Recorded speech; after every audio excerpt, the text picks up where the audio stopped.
I'm not happy. I don't need Elizabeth Warren or the government giving away my money. Calling Mike Bloomberg an oligarch has implications in this country that I think are unfair and unreasonable. I care.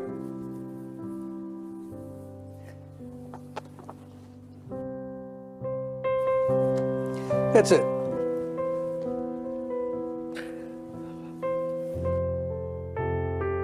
Makes you think of some rich person who got their money off of oil in Russia, who's taking advantage of a broken and dysfunctional system. Bernie Sanders saying, the country's corrupt, our system's corrupt. Be careful about that language, Bernie. You know, be careful. Oh, well, I'm sorry.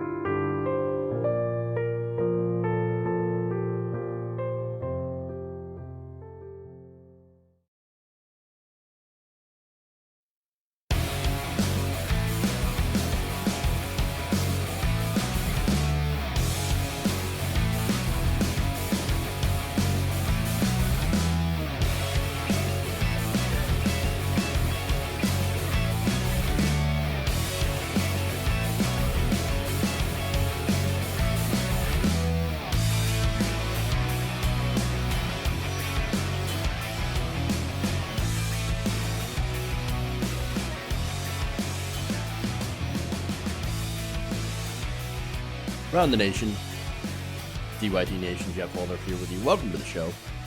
It's Wednesday, midweek. We got a good show for you guys today. We have, of course, the stimulus that is being voted on, or will be voted on very soon. We have some details on that, and yeah, it's not great. So we're going to take a look at this, and I'll give you some of the details that I have. Not all the details of the bill have been released. I guess it's one of those things where we got to pass it first to find out what's in it. But I do have some of course, the details of this, and what I know is pretty crappy. We've got that. Then we've got somebody doing the Lord's work, if you believe in that thing.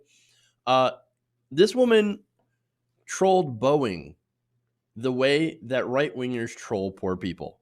It was awesome. I want to share that story with you. Kind of put you guys maybe in a little bit of a better mood. And then we've got a couple of surprise socialists. Stuff that I never thought. People that I never thought I'd see.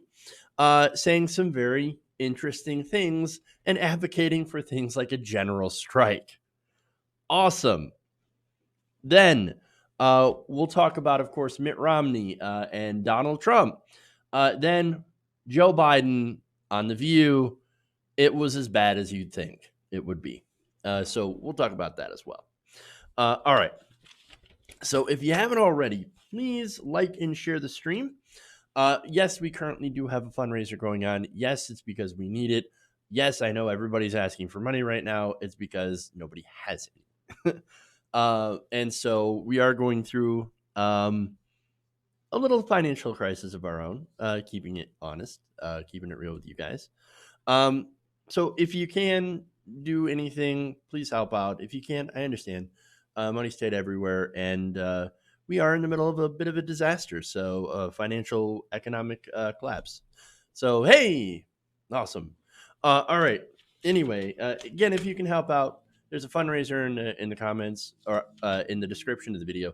And also, super chats, of course, are always welcome as they sustain the show. Oh, and by the way, really important, ring the bell, right? No, I'm not going to sing the song. Trust me, you don't want me to sing. But I will ask you to click the bell and in order to get notifications, because if you're not clicking that bell, you don't get notifications when we go live, and you don't get notifications for when we release videos.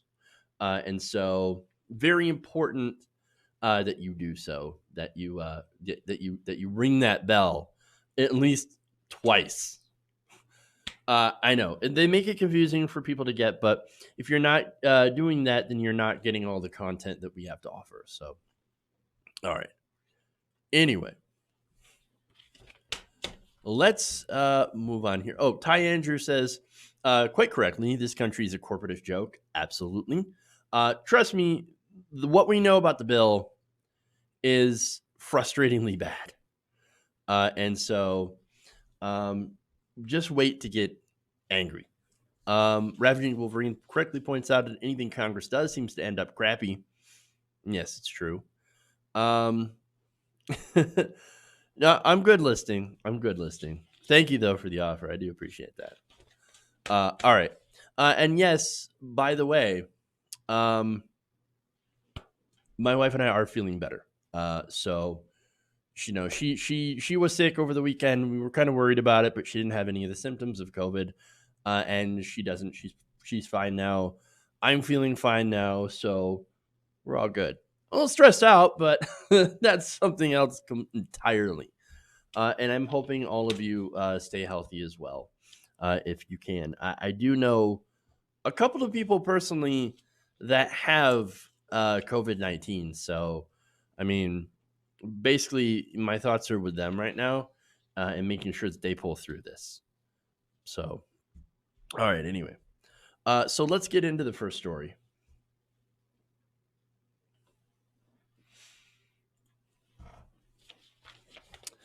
And that's not kidding.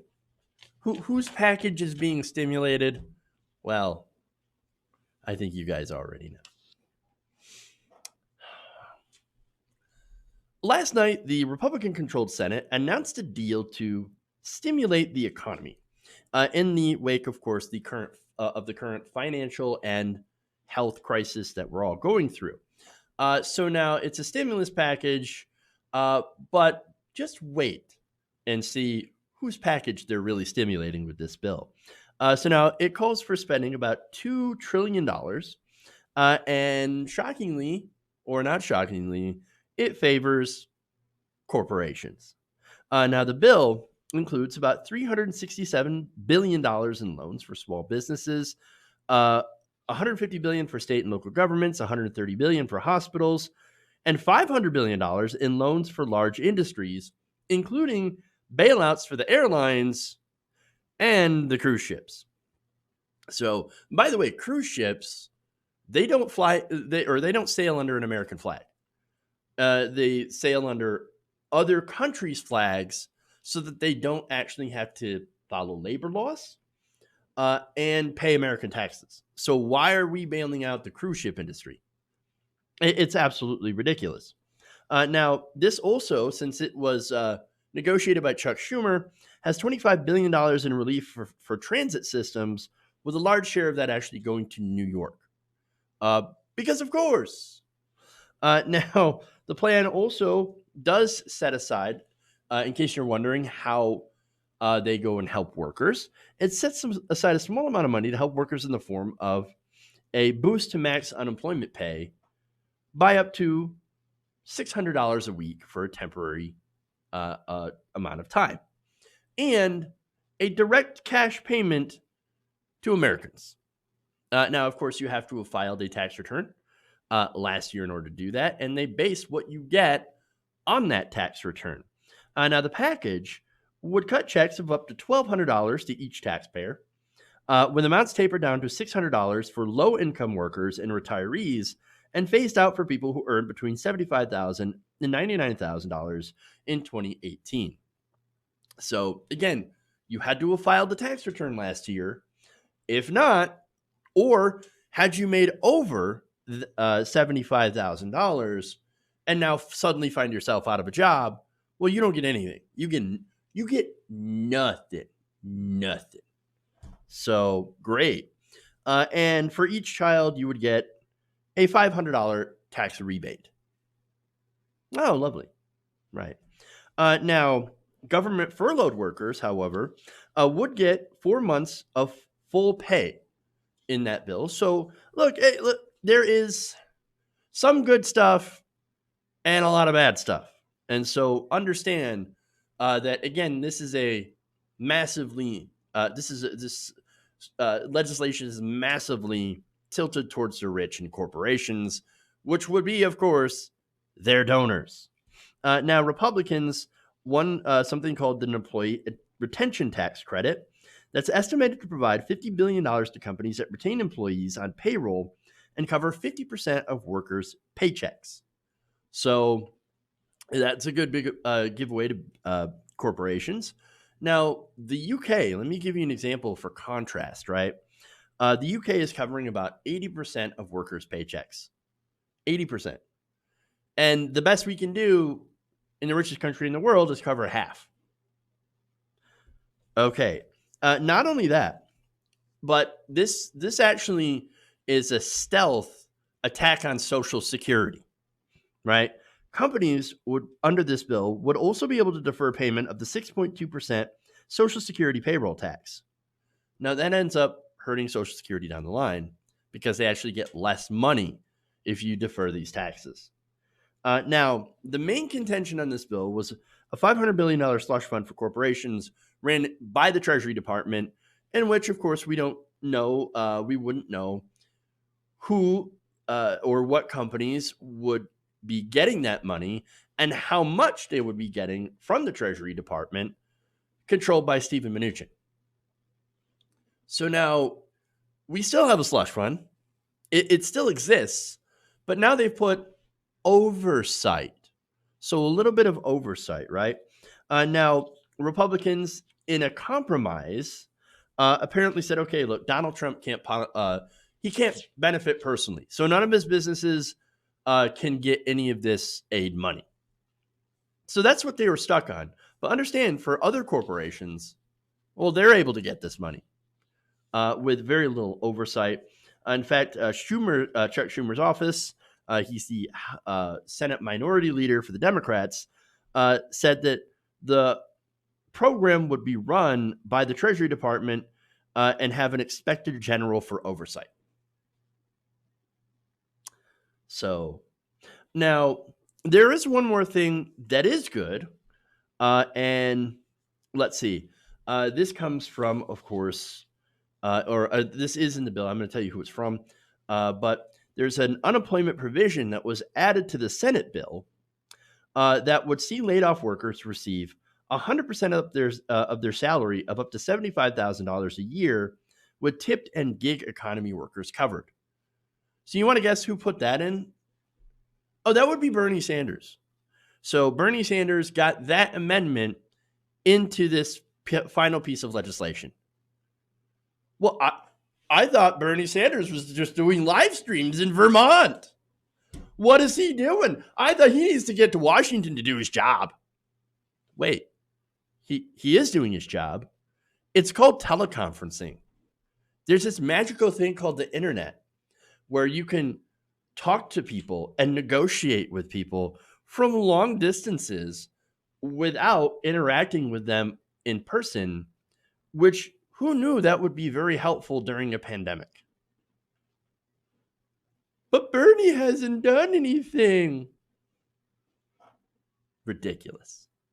He did get this, though. One of the pieces, one of the good provisions in this, or one of the few good provisions, was brought to you by Bernie Sanders. You're welcome. You're welcome. But look, otherwise, most of this bill is crap. And let's be honest. I mean, a $1,200 check and some unemployment benefits. And it doesn't even help people that need it the most. Homeless people. It doesn't freeze rents or mortgages. And it gives massive bailouts to corporations. I mean, look, what they're doing here in America is not nearly enough for the people. I mean, to compare, you know what Canada's doing? Right now, Canadians who aren't being paid because of the pandemic will receive $2,000 a month for 4 months through the new Canada Emergency Response Benefit. That $2,000 a month lasts for 4 months and covers Canadians that are self-employed and contract workers. Now, look, not everybody's going to get it. Of course, it has some of the same holes that this payment does, for example, homeless people. However, at least it's better than what we have. Canada, again, more progressive than we are, under a neoliberal government. And this is the best, of course, the Senate can come up with. Yeah. So now $1,200 a person. Again, that's one payment, and that's it. Like, maybe they'll think about doing another round of direct payments to regular people if this continues to drag on. And I can guarantee it will, because look, people are going to be out of work for a lot longer than that, right? Even if companies are able to open up back by Easter, which is what Donald Trump is doing, which would, by the way, be an absolute disaster way too soon, according to all medical experts that are advising the Trump administration right now. No, we need a full shutdown. And the sooner we do a full shutdown for at least 5 weeks, the sooner we can get back to business and actually help the economy. But what Trump's doing and what the Republicans are calling for, not only in getting back to work soon, but then sending all the healthy people out to go and work. And then what they're going to do is they're going to spread the virus. They're going to get sick. We're going to quarantine again. And then a couple weeks later, they're going to say, oh, okay, you got to get back to work. And it just goes on and on and on. It's a cycle, and we'll be never rid of the virus. Of course, you can say the real original virus is corporatism, is our capitalist system. And so it's going to do a lot more harm to the into the economy than anything else. And so it's absolutely ridiculous. Look, I think this bill is a disaster. It's a corporate giveaway bill. Yes, there's a couple of good things in it that will help the American people, but not enough. It's not nearly enough. And because of this, I think we're going to end up in a depression. It won't just be a recession. We've got weak, feckless politicians who only care about corporations and the wealthy. And right now we're facing a situation far worse than 2007, 2008. That crisis. I mean, far, far worse, with more unintended economic consequences. And so what we have to do is not bail out the corporations like we did in 2007, 2008. We actually have to really bail out the people. And unfortunately, just like last time, we're not really doing that. So it's going to get worse before it gets better. And I say that not only about the virus, but about the economy as well. And so, and there's not even any guarantee it's going to get better. So buckle up, America. It's about to get real bad.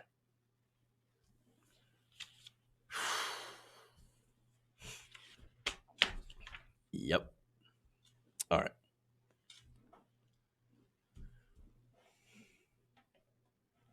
Well, let's try to have a little bit of fun anyway.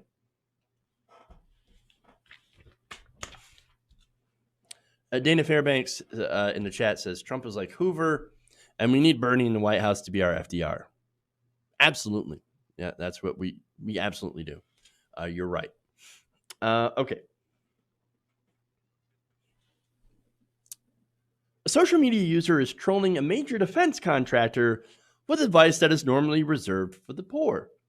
And the result is awesome.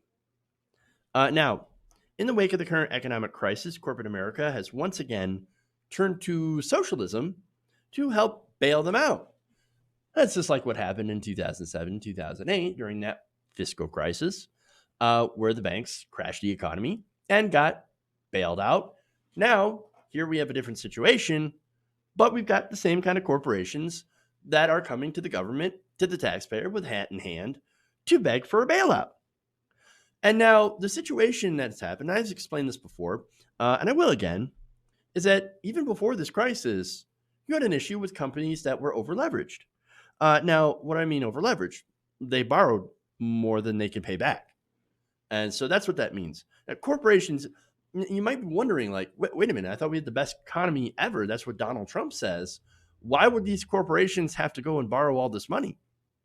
Especially when we gave them $1.9 trillion in tax cuts. Well, it's so that they could go and buy back their own stock. Not only that, but you had very cheap interest or very low interest rates and cheap loans. And so they could go and borrow and borrow and borrow. And that's exactly what they did. And they used that to enrich their shareholders and their executives. And that's exactly what, by the way, Boeing had done. And so now, with an unexpected issue that is making the economy fall apart, well, these same corporations are now saying, oh my God, we're not going to be able to have enough to pay back those loans. What are we going to do? Government. And by the way, one of the reasons that these companies like Boeing are not getting a lot of business is because, well, look, Boeing supplies not only defense contractor stuff, and we're still, sure, we're still bombing people. And, that I guess never goes out of style for the United States, but they also supply jets, aircraft for airports, for airline companies. Well, nobody's flying right now. Nobody can fly. In fact, you have travel restrictions all over the country, travel restrictions all over the world. You have people being asked to sit in their homes, to self-quarantine, practice social distancing, all that stuff. And so nobody's traveling. And so they're not getting this money, and they're not getting this business. And so, again, these over-leveraged loans have put them in a real financial crisis. Okay. And so now these companies beg the taxpayer and to bail them out. And unfortunately, Congress is more than happy to use taxpayer money to do so. In fact, the stimulus bill passed by the Senate has gigantic bailouts for the airline industry and all these giant corporations. And so they're likely going to get that money. But see, here's the thing, right? So now, look, even when the economy was supposedly strong, you had a lot of people that were struggling to survive.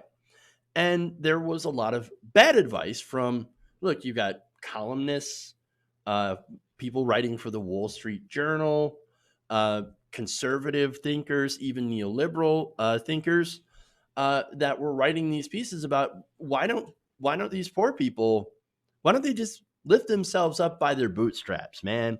Why do they got to be a drag on the taxpayer and take bailout? Why should we have to bail them out when they can just go get a job, right? So now Twitter user Kazayel decided to point out how unfair and reasonable it is to use those talking points against people that are struggling, right? And she used the same arguments people use against the poor against multi-billion-dollar corporations who happen to be struggling. So let's get to that. Now, she starts off by saying, why doesn't Boeing have money saved up for emergencies? If they're poor, how come they have an iPhone and a TV? Maybe they should get another job and work harder. Drive for Uber on the side. Stop wasting money on DoorDash. Not our fault they chose a major that doesn't pay well. Again, you got to love this because it is fun. Boeing has the same 24 hours that the rest of us do. They can use that time to be lazy and complain about their situation, or they can use that time to hustle and grind and build something for themselves. No excuse. They can start a business, learn to invest, flip houses. Look, if you're thinking that this sounds super absurd because we're talking about a multi-billion-dollar corporation, remember there are people out there that believe corporations are people, for one, and two, it is supposed to sound ridiculous because that's exactly the same ridiculous arguments they use against people who have lost jobs for through no fault of their own, who can't go and pick up a skill and flip houses, which, by the way, it's insane because you actually have to go and borrow money to buy a house and get into real estate if you're going to even flip it. And then you have to have a strong real estate market, et cetera, et cetera. It's absolutely ridiculous, right? These suggestions. But nonetheless, this is what they tell poor people. Now, some more in that thread. She said if Boeing really wanted to, they could work, go to school, start a business, and take care of their kids at the same time. Boeing doesn't sleep. That's just another excuse. If you really want something, you make it happen no matter what. Tired of lazy, ungrateful welfare companies like Boeing living off the rest of us. Get a effing job. Stop depending on ordinary, hardworking Americans to bail you out all the time. This is the land of opportunity. If you work really hard, you can accomplish anything. And then also, if you're a struggling company like Boeing and this thread inspired you, I help multi-billion-dollar companies achieve financial freedom by teaching them to start side hustles, invest in cryptocurrencies, and flip houses. Sign up on my website for more info. So look, again, that's a lot of fun, right? And a couple of people got in on that fun. In fact, one social media user said they need to stop buying lattes and eating avocado toast. Another, Boeing just has a starter job. They should move to another city if they can't pay the rent. More, they should start living within their means. Maybe they need to move back in with their parents. Another user says they should have a 6-month emergency fund. Should have saved their tax cut. Now, that's actually a really good point and a serious point. Why don't these corporations have all this money saved up? They're supposed to be sitting on trillions of dollars of cash, right? From the tax cuts. Oh, but what did they do instead? Well, they went and bought back their own stock. They artificially inflated their shares by buying back their own stock and then use that money to give their executives gigantic bonuses. They didn't give it to the workers. They didn't give it to regular people, right? They certainly didn't put it into savings for the customer. No, are you kidding me? You ever flew before? Fees on top of fees. That's a baggage fee. You've got, all these different additional fees every time. I've flown like once before, so there's all these additional fees that get added in if you want to get extra things. Wi-Fi fee, extra fee. You want more legroom? Yeah, that's gonna cost you, man. All the ways that they nickel and dime you when you're trying to fly, and yet, they got all this money, they got all these tax cuts, and they're getting all these giant bailouts. It's ridiculous. Why don't they have it? Why don't they have any emergency money? Yeah. Now, one more here, and this is just fun. Learn to code, Boeing. Wasn't that Joe Biden telling people to learn to code? Yeah. So look, these are great because poor people hear this all the time, right? And they're just trying to do what they can to survive. Whereas Boeing, look, Boeing's a big corporation and they go a begging. And whenever that happens, nobody tells them to F off. Certainly not the government, right? No, they get called essential for businesses. They get called essential for jobs, despite them constantly screwing over their employees. And then again, being incredibly irresponsible with their money. And none of these companies asking for a bailout saved up money for an emergency, right? They don't have a rainy day fund, but you and I, regular people, we're expected to have that. We're expected to have several months of savings in a country where wages are so low that 40% of Americans cannot afford a $400 emergency. Yeah. Or 60% of people can't afford a $1,000 emergency, where 2/3 of millennials are never going to retire. We don't have retirement funds. And by the way, if you have a retirement fund that's invested in the stock market, if you had a 401k, you ain't got a 401k anymore because your retirement just evaporated. And so, look, the economy is a wreck, but it's always been a wreck for poor people who have never been able to afford to stand on their own in an economy where wages have stagnated for the last 3 to 4 decades, while productivity has soared. The minimum wage should be over $25 an hour at this point in order to keep up with inflation and the cost of living. And so I just find it ironic that people continue to use those arguments. Well, maybe not anymore, because a lot of people have lost their jobs or are going to lose their jobs because of this current crisis, all while Boeing gets a giant bailout. I think Boeing shouldn't be getting a dime. Unless, there would be one stipulation, by the way. I would actually bail out Boeing if and only if the people get a stake in ownership of the company. Yeah, nationalize it. Exactly. If they can't be responsible with their money, after all, well, then maybe the people might do a better job.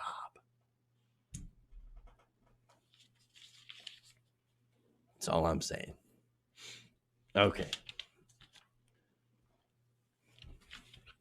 We'll do one more fun story, and then we'll get to, well, I guess the rest of the stories are kind of fun, so we'll stay with it. But let's go to the ridiculous fun story of the day. Unexpected allies.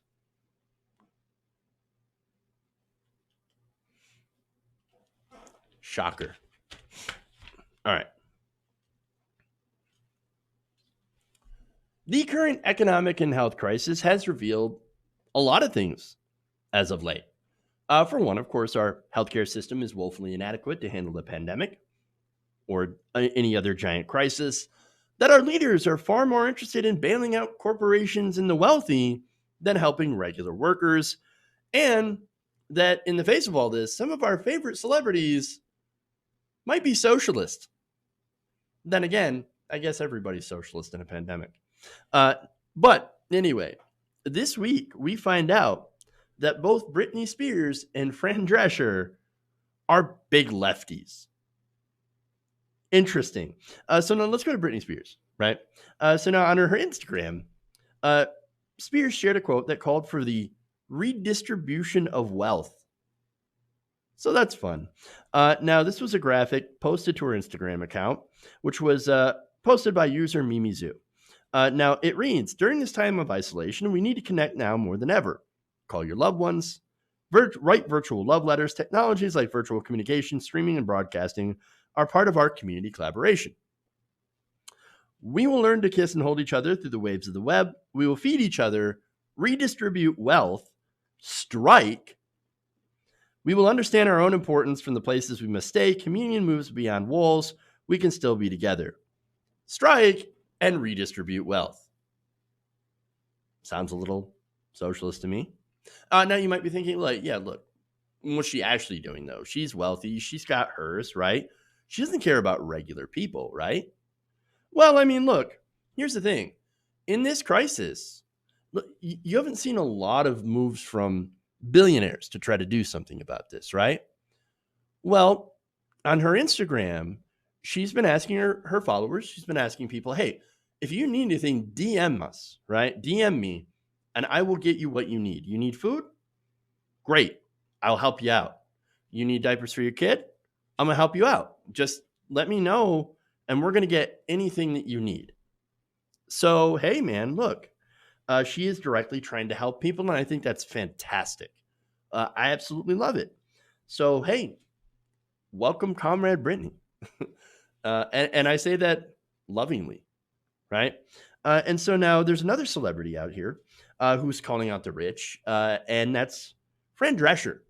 So now Fran Drescher was former star of The Nanny, right? At least that's where I remember her from.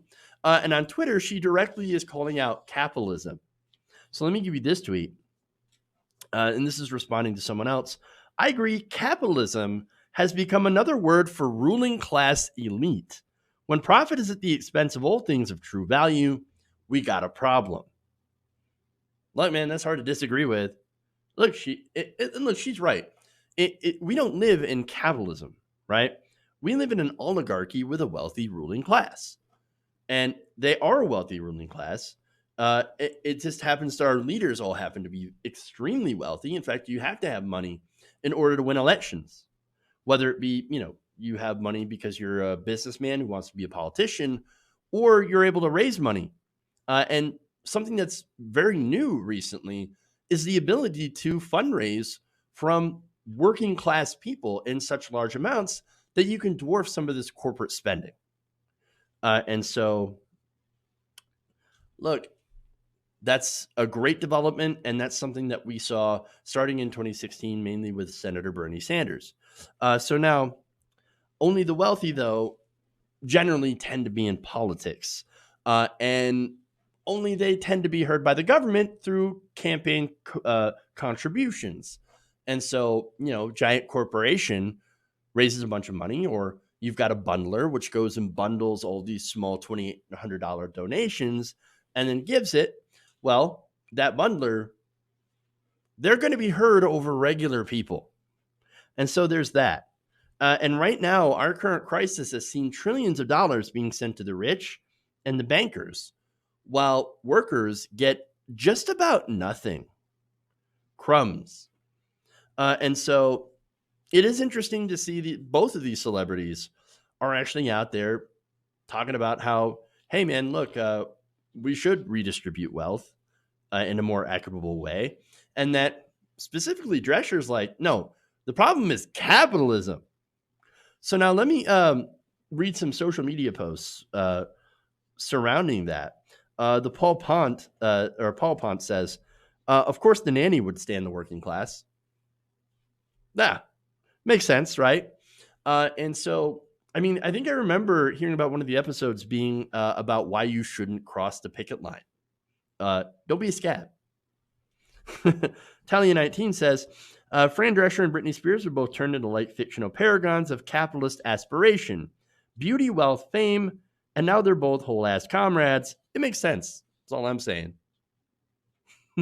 Now, here's the thing, right? One more tweet. Numo99 says, I didn't really expect the revolution to be led by Fran Drescher and Britney Spears. Yeah, here we are, and I'm absolutely fine with it.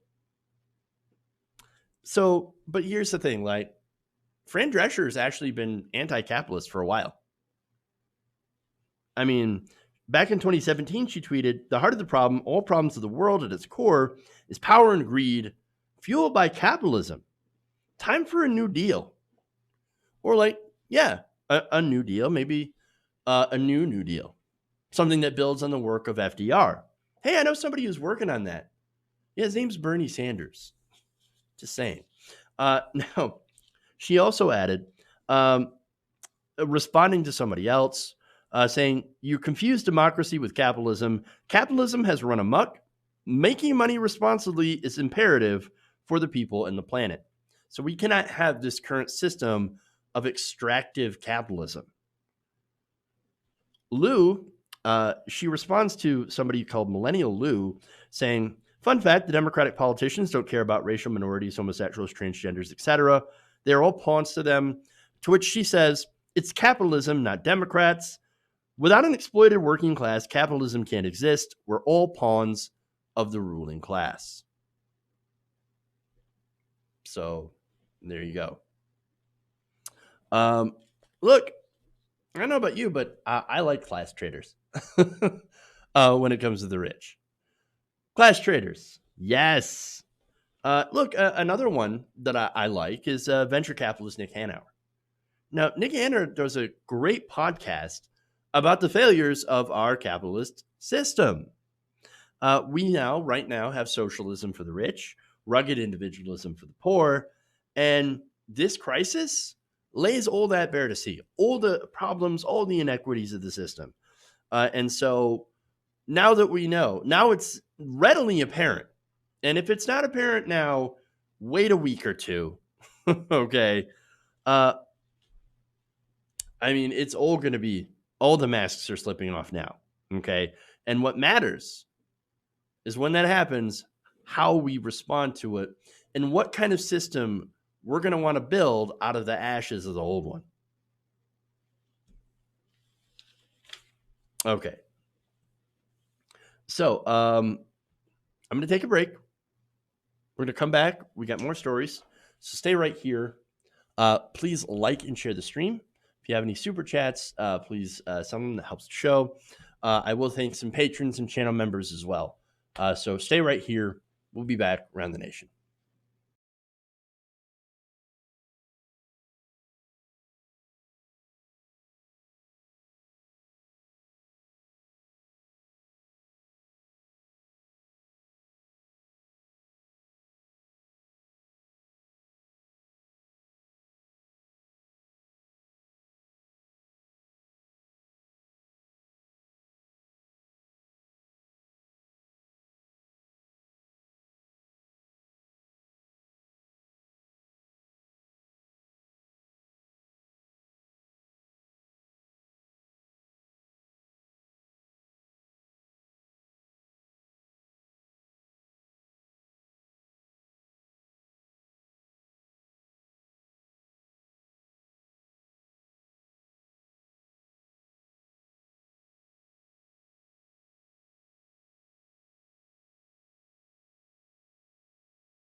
Mike Pence.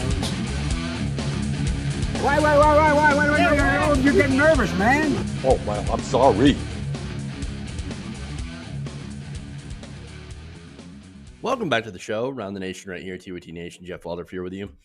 Okay, so I'll read some comments here in a minute, but first, I want to thank a couple of patrons here. I want to thank Joseph and Justin Thompson. Those are patrons, patreon.com/TWT Nation. That's how you can, of course, support the show and really make us long-term viable, because right now we are not. So you want to sign up, help the show, help us survive. That's one way to do it. Another way is channel memberships, of course. I want to thank Albert. I'm sorry. Said his name already. So let's go to someone else here. Randy Jism. Look, I know that's on purpose, you guys, but that clever. Well done. Okay. Anyway, and then I want to thank Jonathan Andrasek. So you guys are great. You want to sign up, hit the join button below, man. All right. We also got fun merchandise too, so that's always good. Okay. So let's see. See if we can find any comments here. Dan Wood says we're just getting started with the revolution. Let's see. A couple more here. Oh, Fran has always been an ally. When her husband came out as gay after they separated, she helped him to find a partner. Oh, damn, dude. That's awesome. That's super great. Let's see. James Watson says it wouldn't be really fair attitude. You can be rich and still care about others, at least if you didn't get that wealth by exploiting people. No, that's very, very true. And so it's good to point that out. I know. I think we get unfairly maligned when by conservatives mainly, that are like, you just hate rich people because you're jealous. No, we hate it when people step on others to get an advantage for themselves. That's the problem here, right? If you've gained your wealth by not exploiting other people, by the way, no billionaires fit into this, right? Because in order to get $1 billion, you are stepping on a lot of people in order to get that. I mean, look, for example, Jeff Bezos on Amazon, right? Crushing mom and pop businesses, pushing them out of business, right? And also look at the warehouse workers and their exploitation. I've done plenty of stories on Amazon. I know how that goes. And so, look, you have stepped on people, you have crushed people, and that's how you got your money. And to boot, you didn't pay any taxes. Yeah, of course that's a problem. Yes, of course we're going to get mad at that. But yeah, if you made a couple of $1 million because you had a hit song, hell, that's great. That song entertained people, or you wrote a book, or you did something positive. You didn't hurt anybody. You didn't exploit anybody. Wonderful. We like that kind of stuff. Awesome. And so, yeah, it is that maligning, but, that's unfair. But okay, Sarge Tech with a super chat, by the way, says Trump supporter coughed on a Wegmans worker in New Jersey and said he had COVID-19. Yeah, and that same person is now being charged with terrorism. So there's that. Terroristic threats. Yes. Let's see. Yeah, that's pretty gross to do. Don't do that. Strike is the best that we can do right now. General strike. Look, I'm in. Just tell me when. Does that mean that I don't work? Because I don't know. Yes, Amazon sweatshops with ambulances waiting outside, Dana. It almost reminds me of the suicide nets. Now, what's funny is in the next story, I'm actually going to say nice things about Mitt Romney, which is crazy. But you got to remember, go back to 2012 when he took a tour of that Foxconn factory And he's like, oh, this is a nice place, right? That's the same Foxconn factory that had to install suicide nets on the outside. And so understand that, again, going back to your points, guys' points about how capitalism is just destroying the world. I think you're right about that. Okay. Anyway, moving on here. I will say nice things about Mitt Romney.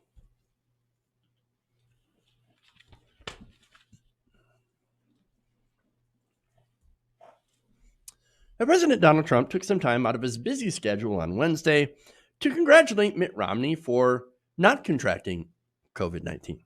Oh, well, isn't that nice? Well, is it really? Well, we'll take a look. The Utah senator and former Republican nominee for president announced Tuesday that he had tested negative for the virus, but will remain in quarantine for the time being. Okay. Now, to celebrate Romney's news on Wednesday morning, this is what Trump wrote on Twitter. Quote, "This is really great news. I'm so happy that I could barely speak. He may have been a terrible presidential candidate, and even worse, U.S. senator, but he is a rhino, and I like him a lot." Wow. Okay. Yes, that was dripping with sarcasm and also condescension. Or, no, maybe not condescension. Really, I mean, as hatred, pure hatred, right? That's what I get from that. And so if you didn't think Trump could be more petty, well, look, you haven't paid attention to Donald Trump, because petty is what he does.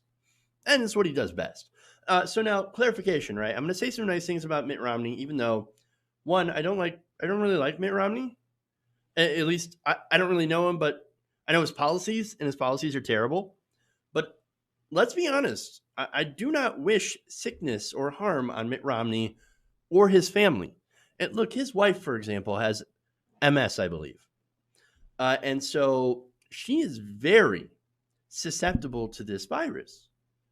And so if he got sick, she might have gotten sick, and she could possibly die for it. Again, I care about human beings. Yes, it is a weakness, apparently, that I'm sure will be exploited later in my life, if not now. But I care about human beings, and so I don't want anything bad to happen to them. Now, again, and not only that, but look, Mitt Romney's an older guy. And so you wouldn't believe it looking at him, but he's like in his 70s. Wow. But okay, anyway. Now, another person that got infected, or that was suspected to be infected, but had been proven to be infected, was Rand Paul, right? Rand Paul tested positive for COVID-19. And so, look, I think in that case, there's a little bit of karma involved, because he was going around spreading it, and also had voted against COVID-19 relief in the Senate. So a little bit of karma there, but at the same time, Rand Paul is much more susceptible than Mitt Romney, because he has part of his lung missing because of the fight that he got into with his neighbor. And so, look, all I can hope is that Rand Paul realizes, while he's being treated with government health care, that every other human person also deserves that kind of health care. Okay? And that maybe he thinks about other people just once in his life. Look, I honestly think that out of the three people in the story, who are all not great people, that's Donald Trump, Rand Paul, and Mitt Romney. Mitt Romney is actually the least worst person. I know. He may be weak, and I've made fun of him before, right? And massively wrong in policy. Terrible policy. But I don't think he's monstrous like Donald Trump, or immune to any empathy, or realizing his complete hypocrisy like Rand Paul. And so, I think at the very least, Romney is a little bit more human than the rest of them. And it's funny saying that because I made fun of him for being robotic. I mean, especially if you guys were around during this 2020 or 2012 campaign, he was definitely robotic. But again, when you compare him to Trump, is completely monstrous. It kind of makes you feel like maybe you should have a little bit of empathy for him. At least I do. I'm glad he's not sick. Okay, I'm glad he's not sick. And because I don't wish this on anybody. I don't. Whereas, look, Donald Trump, I also don't wish it on him, weirdly enough. And again, that sounds like a weakness, and it will be used against me, I know. Because Republicans are monstrous. But Donald Trump, in his disgusting way, was sarcastic about when Romney had to quarantine because he might have been sick, and now comes and attacks him when he's in the clear. And so he's a bad person. Bad person. No doubt. But there is one more thing here that's really not related, or sort of tangentially related, right? You know what bothers me? All these rich people and powerful people getting tests before everybody else. Look, you have Americans that Mitt Romney was not symptomatic, and he ended up not having it. Rand Paul was asymptomatic, and he got tested anyway. Now, I understand that you need like a government, right? And they are government representatives. But you have rich people and powerful people that get tests without symptoms. But you have people right now in America who have symptoms that they refuse to test because they don't have the test kits. And so that is awful. And so we need to do something about that. Rich and powerful people shouldn't get tests before anyone else if they're not showing symptoms. I mean, look, part of the whole fault of not having tests and not being prepared with this is giant tax cuts on the rich, voted for by people like Rand Paul. And so there's all that stuff. And so when are regular people going to get their tests?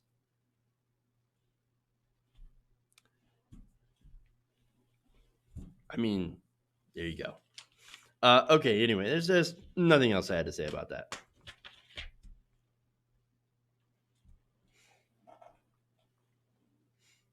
Moving on here.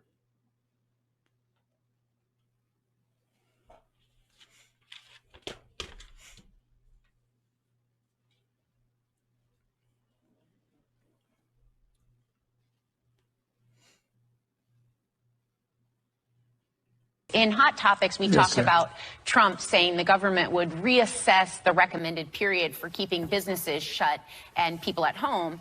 Are you at all concerned, as Trump said, that we cannot let the cure be worse than the problem itself? We have to take care of the cure. That will make the problem worse no matter what. What? Yeah, that was Democratic presidential candidate Joe Biden saying something. That was weird. Slightly embarrassing. So what was he talking about? Well, look, he was talking about the response to Donald Trump, saying that we cannot let the cure be worse than the problem itself. And so later on in that video, of course, Joe Biden's like, well, we got to do the social distancing thing, and we got to do that and this and all that. Okay, right. Now, I agree with him on that substance. I think we do need to shut down the economy to limit the spread of COVID-19. That has taken the toll on the markets. And so there's an economic disaster right now. A lot of people have lost their jobs. A lot of states have instituted stay-at-home orders, closed businesses like restaurants and sporting events. We could have unemployment up to 30%. And so, look, you've got a lot of Republicans that are freaking out about the economic damage of doing what the medical community says is necessary to protect the population. This has led Republicans to say that they would rather sacrifice grandma for the greater good of the markets or something. So there's the Republicans, right? Now, on the other side, you have Bernie Sanders, that has been holding lots of town halls, right? Virtual town halls, of course, online, roundtable discussions with doctors and legislators in order to discuss solutions. One of the solutions he has, of course, is calling for $2,000 a month UBI until the crisis is over, and a moratorium on rent, mortgages, increased unemployment benefits for tip workers, people in the gig economy. He successfully got an amendment placed into the Senate bill in order to help people that are normally not helped by unemployment benefits. And not only that, but calling for free testing and treatment for anybody who's affected. And of course, saying that we should not bail out big corporations at all. And so that's Bernie Sanders. But now you have Joe Biden saying something. I don't know. Look, I'm not confident in this man's ability to lead. In another interview, by the way, which, by the way, took him a week to set up. He needed a week to set up a studio and to broadcast when you could broadcast from one of these. I mean, I could do the whole show from my phone if I wanted to. Just don't want to. Doesn't look very good. But you could do it. Why wouldn't he? Why did he have to have a whole setup? I mean, it doesn't make any sense, but anyway, in another interview on The View, he said that he didn't want to have a political fight with Donald Trump over this entire thing. Take a look. What do you say to Americans who feel that Democrats are, in a way, politicizing the issue and that we should be standing behind the president because this is an American problem? I think there's truth to both sides. That's why, if you notice on what I've been doing, I've not been criticizing the president, but I've been pointing out where there's disagreement as to how to proceed. As I pointed out yesterday in a presentation I made online, which I guess 3.5 million people watched it or something like that, I was told, is that he's not, the coronavirus is not his fault. But the lack of speed and alacrity with which to respond to it has to move much faster. I don't think we want, as I pointed out, this is not about Democrat or Republican. This is not about what your party is. It's about getting through this. And the American people don't want us in a political fight, and I want no part of a political fight either. But when the president says things that, in fact, turn out not to be accurate, we should not say you're lying. We should say, Mr. President, that's not the fact. Here's the deal.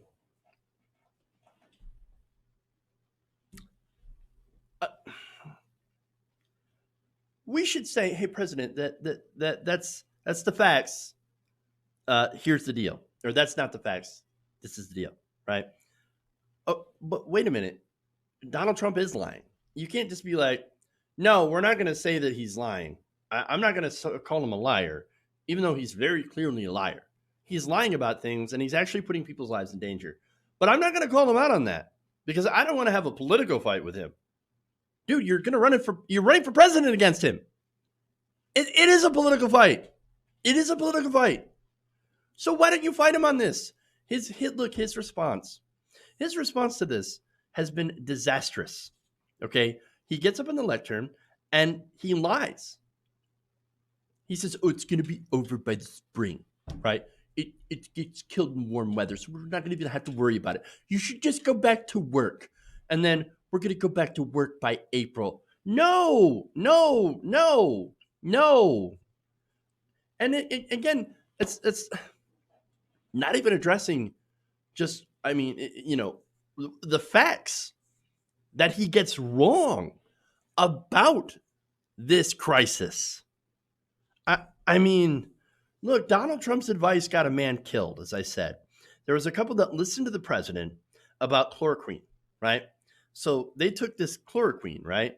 And look, there's an anti-malarial drug with that name, but there's also a fish tank cleaner with the same name, chloroquine phosphate.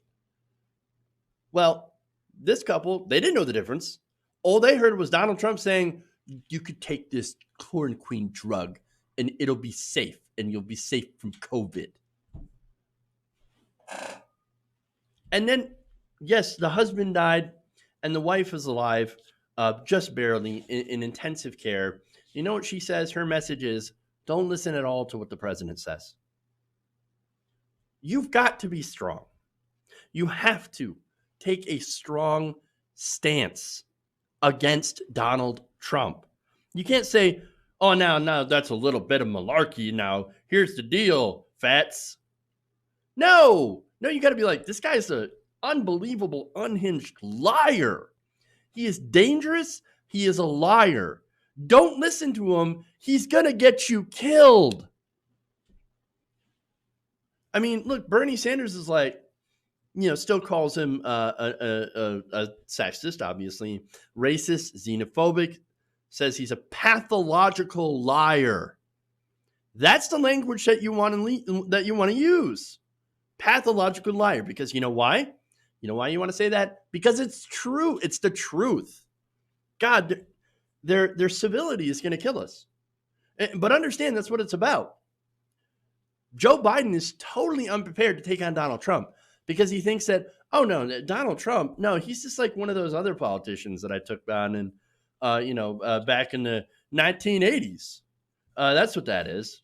And we could all just be civil and get along and all that. Did you miss the entire last election?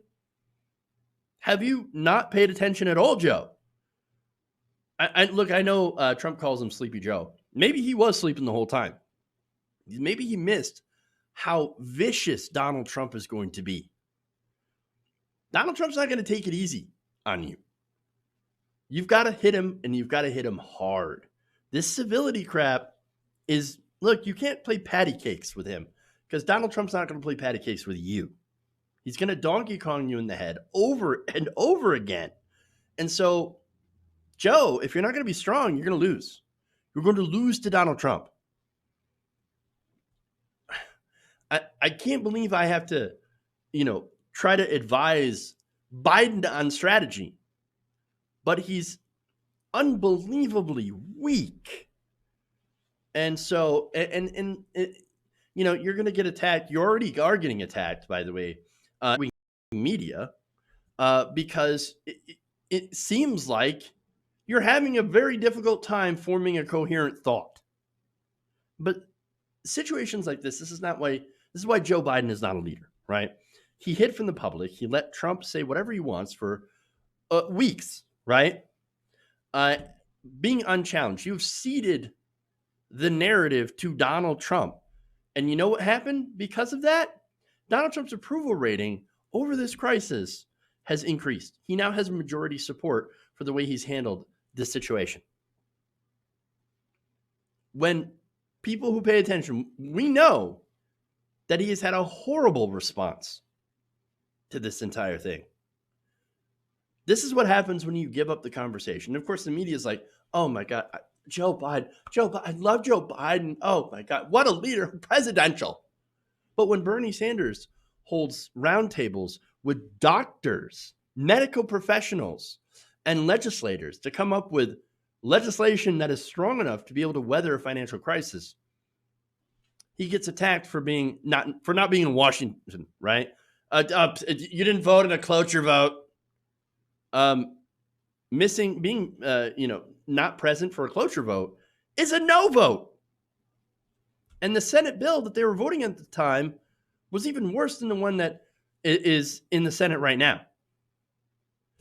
I mean, it's ridiculous. It's bad faith. These are bad faith actors in the media. And I'm including people from The View.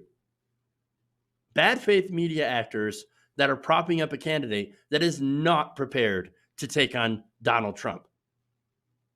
Just like they did in 2016, they're doing it now. They're doing it again.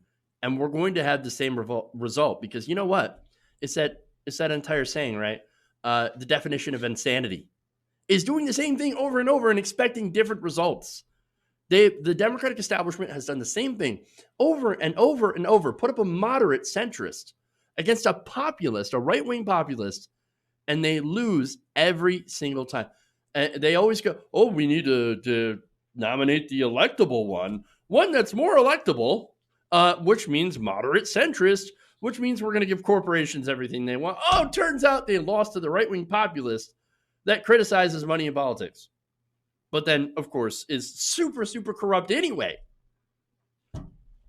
They're doing the same thing with Joe Biden. He's going to lose to Donald Trump. And you know what they're going to do? They're going to blame us for pointing all this stuff out. They'll come back to this video 2 years from now or a year from now and be like, I can't believe you would go and criticize Joe Biden. You're the reason he lost. No, this is the reason he lost. This is the reason. Endless frustration. You point out the things that they're doing wrong over and over again in the hopes that maybe people would wise up and not go with the establishment candidate for once to take on a populist. But in the end, of course, we're always the bad guy because we're pointing out how woefully unprepared these moderate centrists are, these establishment types are, to take on right-wing populists. And you know what? I think they prefer it that way because in the end, they win. Nothing changes. They keep getting tax cuts and their donors get paid. And so that's all they care about at the end of the day. Okay. All right, guys. Rant off, right? Hashtag rant. All right. So there was a super chat, but I don't see it now. So if you send a super chat, I don't know where it's at here.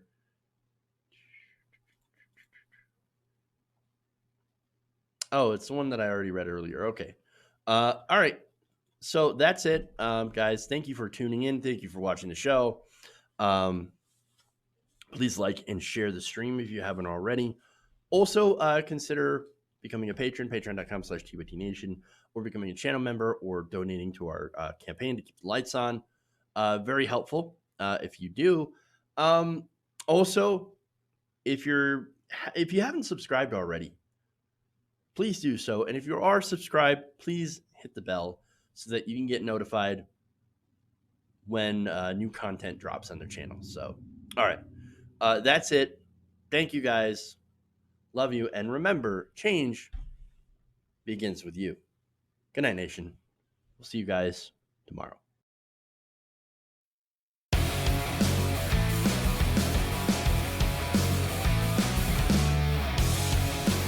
Mike Pounds.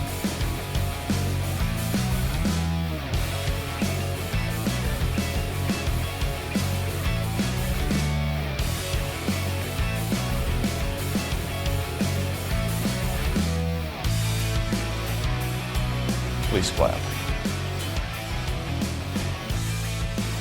Why? Oh, you're getting nervous, man. Oh, wow, I'm sorry.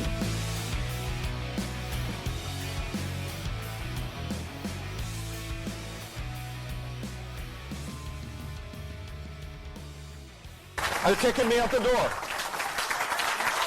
You're kicking me out the door.